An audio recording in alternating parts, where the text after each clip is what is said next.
My brothers and sisters, today as we continue to celebrate this Octave of Easter, we celebrate it in a much different way than ever before. This gospel reading of Mary Magdalene staying, waiting outside the tomb, wondering what is going on, what has happened. The dreams, the hopes, the images of all that had been sought seemed to be dashed. Heartbroken, despair, pain. Mary was persistent.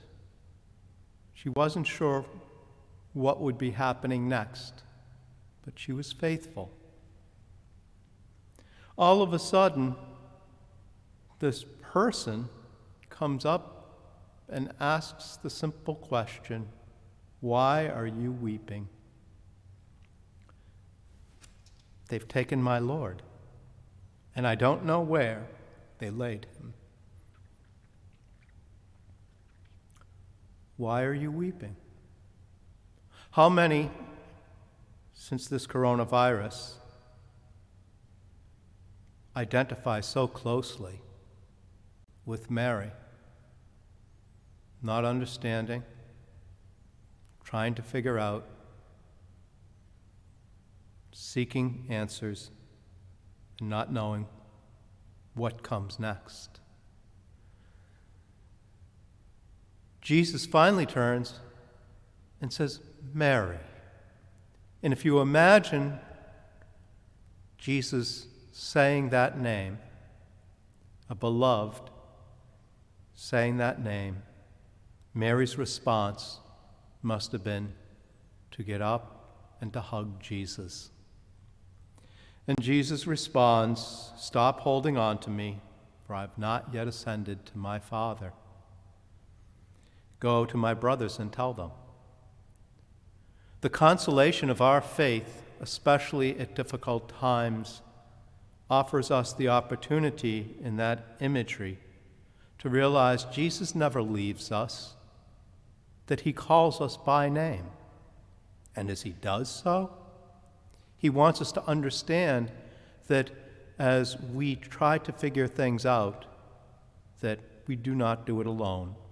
Even in social distancing, how much more have we been asked to contact one another in different ways, whether it be through the technology that we have and cell phones or computers, Zooming, or in old-fashioned letters and cards. And yet, as we celebrate Easter, we are asked in our faith to realize that God is with us, that we sing the Alleluia, that we recognize even in the hardship and difficulties that we face that Jesus is with us. And as he is with us, he asks us to persevere, to realize that we also have a mission, and that is to share the good news with one another, to recognize that God's love is everlasting, that our journey here and circumstances that we understand and we don't understand, especially in social distancing and remain in place, to be separate, that those hardships are nothing compared with the glory of hearing Jesus calling our name. And as we seek to hold on to him, that he asks us, "No, share the message with my brothers and sisters." May this day and this Easter season offer us that opportunity of creatively figuring out in what ways do we share this message, that we wait, we wonder, but we persevere. And in that wonder of the Alleluia of Jesus' resurrection, that we share that message with one another in love and care. Even though it may be a distance, we know that God's message is everlasting. His grace endures. May we share that beauty each other.